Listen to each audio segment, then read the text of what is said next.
My name is Joey Medina. I'm the Recycle and Trash Manager for the City of Durango. We are currently sitting down in our recycled glass pit here at the Recycle Center at 710 Tech Center Drive, viewing some of the glass that we have accumulated over the past few months. As you can see, the glass plier we are sitting in front of came from the public drop-offs throughout town.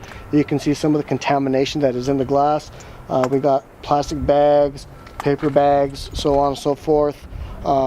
Compared versus the glass pit that we collect our glass up here at the drop-off site, it's a more cleaner product.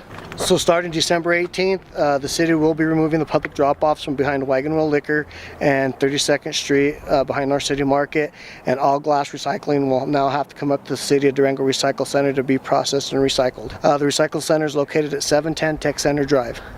So after paying shipping costs for the freight on the glass, we like to either break even or possibly recuperate a few dollars off of it.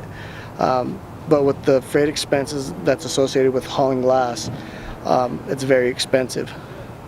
With the Recycle Center being a little bit further out, we still encourage everybody to please bring their glass up to the Recycle Center in the future.